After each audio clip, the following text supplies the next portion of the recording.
Ayira always believed her life was normal, one of those lives people describe as stable, even though inside many things no longer made sense. That morning began like any other. She was taking Kwasi to the airport for another business trip, one of the many he said were important for maintaining his position at the company. Kenzo, her 6-year-old son, was in the back seat, staring out the window with that attentive silence that always characterized him. Nothing indicated that this day would split her life in two, but when Kwasi disappeared through the terminal's glass doors and Ayira returned to the car, Kenzo took her arm with unusual force and, without raising his voice, asked her not to go home. It wasn't a childish request or a sudden whim. It was a warning laden with fear, one that a mother recognizes immediately, even if she doesn't understand anything.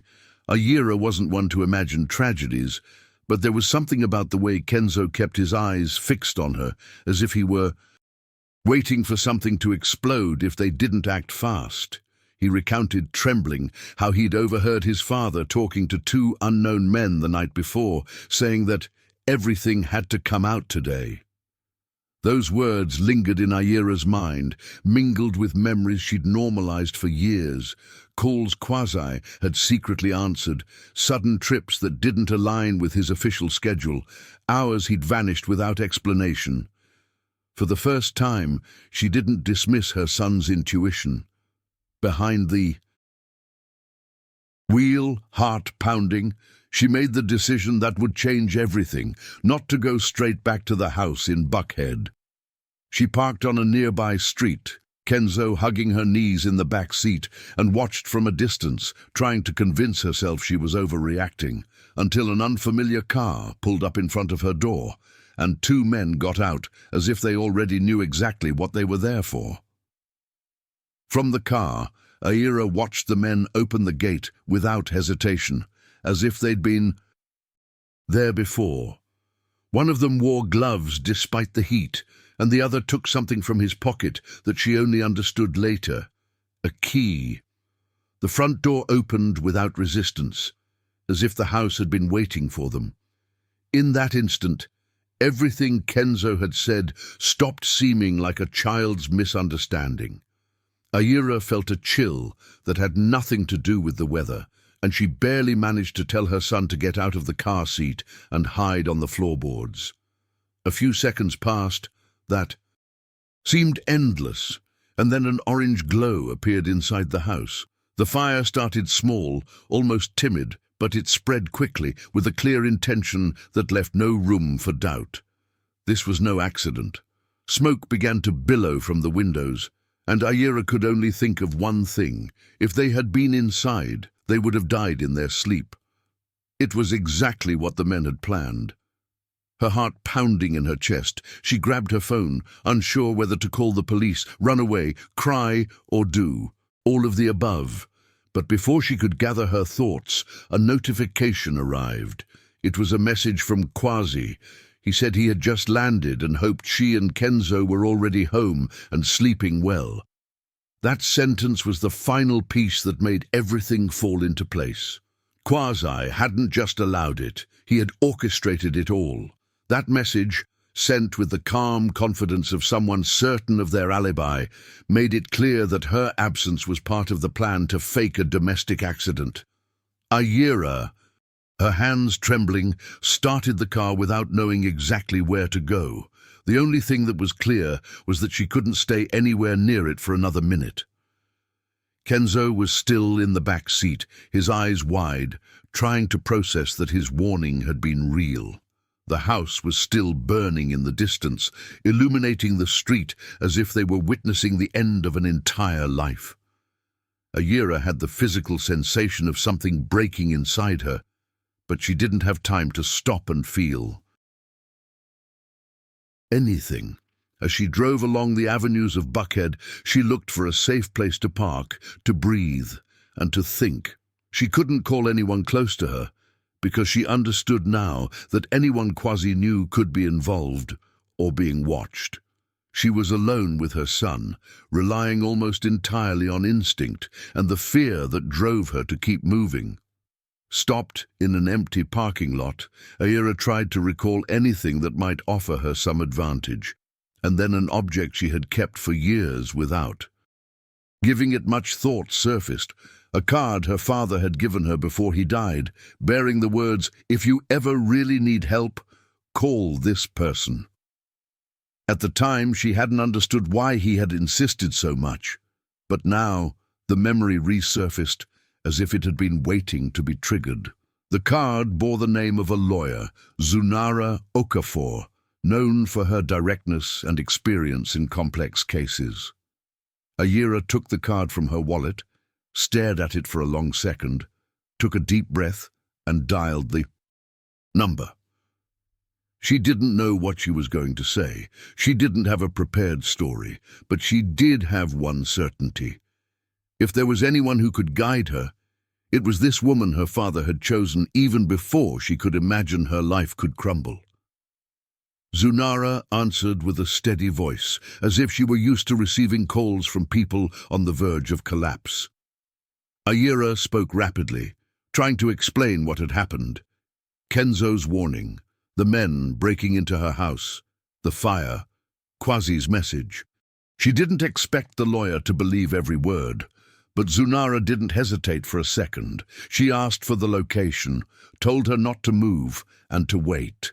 In less than 20 minutes, a dark sedan pulled up near Aira's car, and a woman with a serene face, sharp eyes, and confident posture got out as if she were entering a courtroom. She didn't ask complicated questions. She didn't ask for evidence at that moment. She just looked at Aira and said, with that calmness that is both irritating and reassuring, that her father was right to distrust Kwasi long before Aira realized it. Inside Zunara's car, far from the parking lot, Aira heard things she never imagined were part of her own life. The lawyer explained that her father had been investigating Kwasi's financial dealings for months after noticing inconsistencies in transactions involving Aira's personal funds. Apparently, Kwasi was trapped in enormous debts with dangerous people, loan sharks who didn't forgive late payments. He had diverted money from Aira to cover these debts, and when he ran out of options, he began planning something much darker, collecting on his wife's life insurance and, shockingly, also on his own son's. The idea of including his son in the plan was what hurt Aira the most, because it showed that Kwasi no longer saw Kenzo as his child, but as an added value in a desperate strategy. As Aira tried to absorb all that information, Zunara made it clear that time was critical. Kwasi still believed. His plan had worked perfectly, and that gave them a small advantage, to act before he discovered they were still alive. The lawyer said the first thing to do was return to the ruins of the house, as absurd and dangerous as it sounded, because any evidence linking Kwasi to the hired men could disappear once the police began their official investigation. Aira felt fear, just imagining the scene, but she knew she had no choice. If she wanted to protect Kenzo and prevent Kwasi from remaining free, she had to face the place that just hours before had been her home. The drive back was silent, tense, almost surreal. When they arrived, the firefighters had already left, and the smell of burnt wood filled the air like a thick shadow. Aira got out of the car, her legs trembling, while Zunara guided her through the still, smouldering area.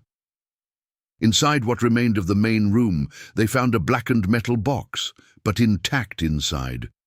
Inside were documents Aira had never seen, papers with account numbers, handwritten lists of debts, and an old notebook with addresses and schedules unrelated to Kwasi's work. Next to it, they found a phone hidden inside an air conditioning duct, wrapped in plastic. The screen displayed recent messages between Kwasi and two unnamed contacts, but the messages were full of instructions that made it clear this night had been planned for weeks. As they searched the remains of the hallway, Ayira heard a sharp noise that didn't come from the wind or the collapsed structure. It was a firm sound, like a footstep hitting something metallic. Zunara reacted before she did, turning off her cell phone's flashlight and pushing her toward a dark corner where smoke still obscured part of the room. Ayira held her breath, feeling her heart pound in her chest as if it wanted to escape. Through an opening in the burned wall, she saw two figures moving with the confidence of those who knew the area. They were the same men she had seen hours before, the same ones who had tried to kill her. One of them was on the phone saying that nothing had come out in the news yet, as if they were checking if the fire was going according to plan. That detail confirmed to Ayira that the visit wasn't a coincidence. They had returned to erase any trace that could incriminate them. Zunara knew they were out of time. She grabbed Ayira's arm and whispered for them to run to the back, where the fire had destroyed fewer walls and they could slip out unseen. But before they could move, one of the men kicked a piece of furniture, the sound echoing like a warning that they were too close. To buy themselves a few seconds, Zunara deliberately shouted from another part of the room, making it sound like someone else was inside. This allowed Ayira to grab Kenzo and escape through the smoldering wreckage undetected. As they ran toward the car, Ayira felt her legs give way, but she kept going, guided only by the instinct to protect her son. And if you're listening to this story and have made it this far, please like and tell me where you're watching from, because stories like this can help more people than you can imagine. When they finally reached Zunara's car, Ayira felt like her breath was burning her lungs. Kenzo clung to her, his arms tense, not crying, but his body rigid, as if he were processing everything at a speed no one his age should have to endure. Zunara started the car without saying a word, constantly checking the mirrors to make sure no one was following them. Only when they were several kilometers away could Ayira release some of the air she'd been holding. The lawyer told her that the evidence found was enough to implicate Kwasi in the fire, and probably in hiring the men who tried to erase all the evidence. However, she also clarified that accusing someone like him, with connections, money, and a reputation, required something much more solid, a confession or a serious mistake. It was then that Zunara made a decision that would change the course of the case, to contact an independent detective, one with no political ties or commitments to the local police. This was a man known precisely for not bending to external pressure, someone who had made enemies by speaking out when he uncovered corruption in previous investigations. When they met in a small, secluded office, the detective listened without interrupting, taking quick notes and asking for specific details, especially about the message Kwasi had sent from the airport. According to him, that was the weak point of the plan. No innocent man would send a message that fit so perfectly with the timeline of the attempted murder. It was indirect, but revealing evidence, and it could be the start of a strategy to make Kwasi contradict himself. The detective proposed something that initially left Ayira paralyzed, arranging a controlled encounter, a space where Kwasi would feel comfortable enough to talk and incriminate himself. It wasn't an illegal trap, it was simply offering him the opportunity to reveal his true intentions in a monitored environment. The idea was for Ayira to contact him, feigning confusion or even guilt for not having been home during the fire, and for him to believe he still had control of the situation. Zunara was firm, explaining that men like that often make mistakes when they feel their victim is still in the palm of their hand.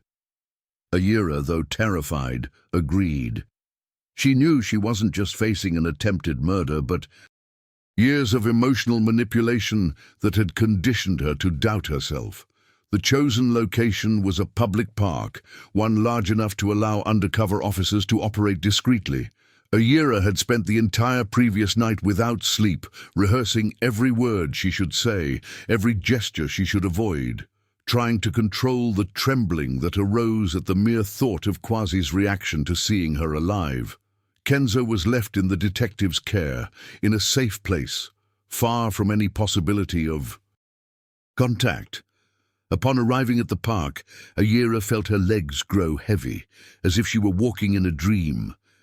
Zunara kept her distance, observing, as the officers spread out among joggers, cyclists, and seemingly distracted passers-by. Everything was ready. All that remained was for Kwasi to appear and reveal, once and for all, who she truly was. Kwasi arrived at the park with an expression that mixed surprise and annoyance, as if seeing Ayira in front of him was more of an inconvenience than a real concern. He walked with a confident stride, trying to maintain the same imposing posture he always used to control situations. Ayira immediately noticed that he didn't ask about Kenzo, or about his well-being, or even mention the fire. He barely demanded an explanation for why she wasn't home that night. That coldness was enough to dispel any remaining doubts Ayira had. What she saw in him wasn't fear or confusion, but irritation at the fact that his plan hadn't gone as expected. That detail, however absurd, gave her the strength to keep her gaze fixed on him, without lowering her head as she had done so many times before. While they spoke, undercover agents recorded every gesture, every word, every suspicious silence. The detective had insisted that Ayira let Kwasi talk as much as possible, and the strategy began to work when he, trying to manipulate her, mentioned details of the fire that only someone directly responsible would know. Phrases like, "You should have been there," or "if you had followed protocol, none of this would have happened," escaped his lips with a mixture of anger and frustration. It was at that moment that Zunara, from a distance, exchanged a glance with one of the agents, as if confirming that the implicit confession was underway. The atmosphere grew even more tense when Kwasi realized that Ayira no longer seemed frightened, but determined, and that change pushed him to the brink of losing control. The breaking point came when Kwasi noticed a discreet movement behind some bushes, probably one of the officers shifting positions. In a matter of seconds, his demeanor shifted from arrogant to desperate. He gripped Ayira's arm tightly, as if he believed clinging to her would give him some advantage. The officers began to approach, verbally identifying themselves, but Kwasi pulled a small knife from his jacket. He pressed it against Ayira's side, trying to use her as a human shield, repeatedly telling everyone to stay back. She felt the blade graze. Her skin and every muscle in her body tense, but she still avoided making any sudden movements. She knew that panic would only fuel the control he was trying to regain. The officers tried to negotiate, maintaining a safe distance, while Zunara watched with a mixture of fear and rage, fueled by everything that man had done. Kwasi spoke incoherently, contradicting himself, uttering phrases that increasingly incriminated him. The detective, from a strategic position, gave instructions over the radio, and a skilled marksman was already prepared, waiting for a single signal to intervene if Ayira's life was in immediate danger. The air felt heavy, thick, as if each second stretched too long. Ayira, even with the knife pressing against her skin, could only think of Kenzo, of his small body sitting safely in a chair, waiting for his mother to return alive. That thought was the only thing that kept her from completely breaking down as the scene grew more dangerous. The decisive moment came, when Kwasi, in a sudden and completely uncontrolled movement, brought the knife even closer to Ayira's body, as if he were prepared to do anything to avoid arrest. That gesture was enough for the shooter to receive the final order. A sharp gunshot shattered the silence of the park, and in an instant that Ayira could never accurately describe, the pressure of the knife vanished. Quasi fell to the side, the knife slid across the ground, and the officers rushed toward him to disarm him completely. Ayira, dazed, needed several seconds to realize that she was still standing, alive, breathing. Her legs were shaking so badly that she had to lean against the nearest bench before someone else could support her. Zunara was the first to reach her, making sure there were no visible injuries, and covering her with a thermal blanket a paramedic handed her. Ayira could only hear fragments of what was happening around her.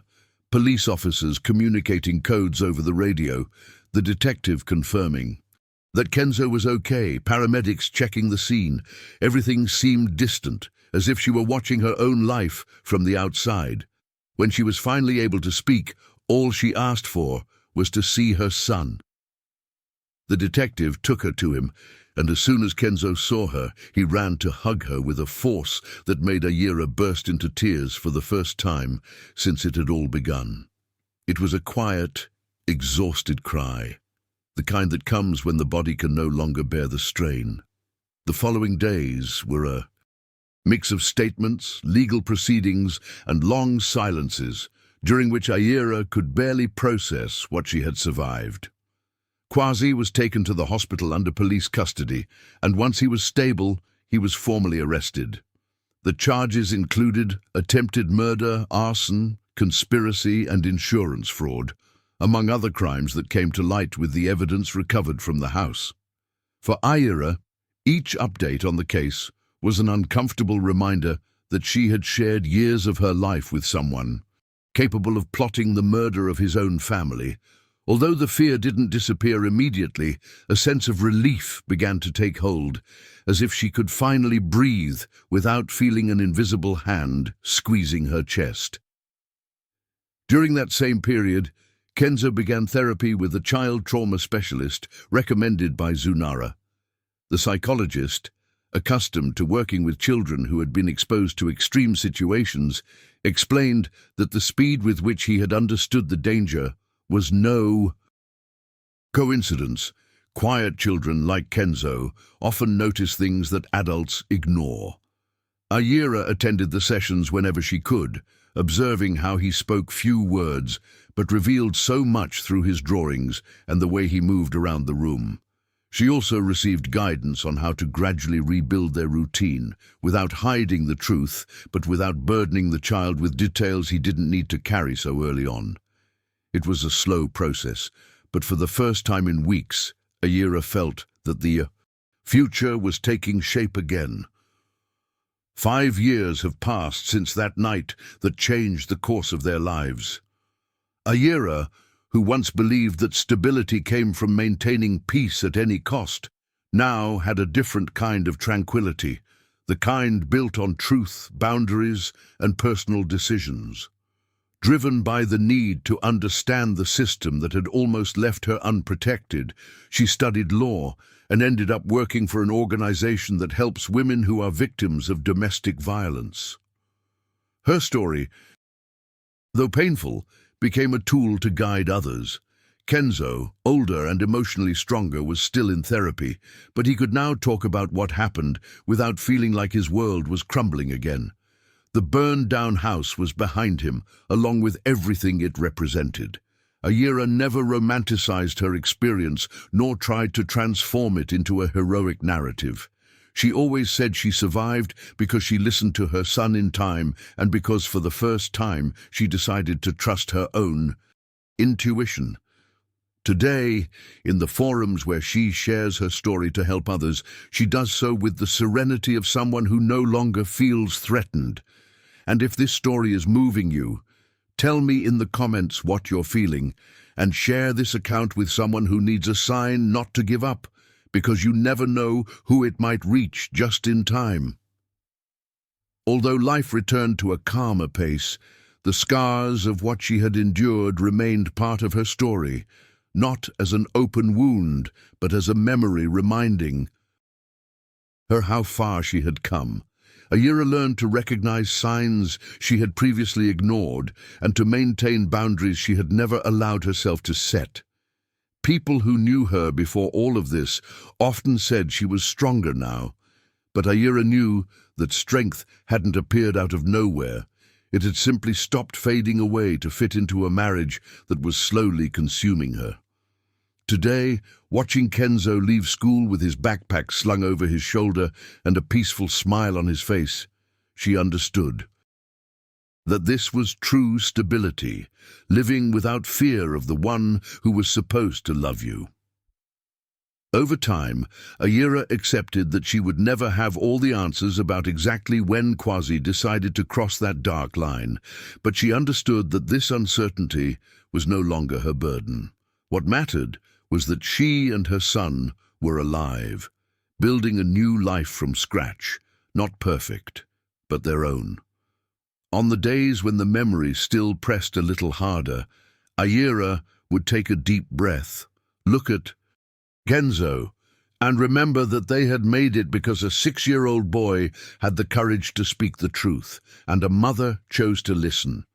That combination, so simple and so difficult at the same time, was what saved their lives. And even though the world kept turning without stopping, she knew that at last she was walking in a direction she could call home.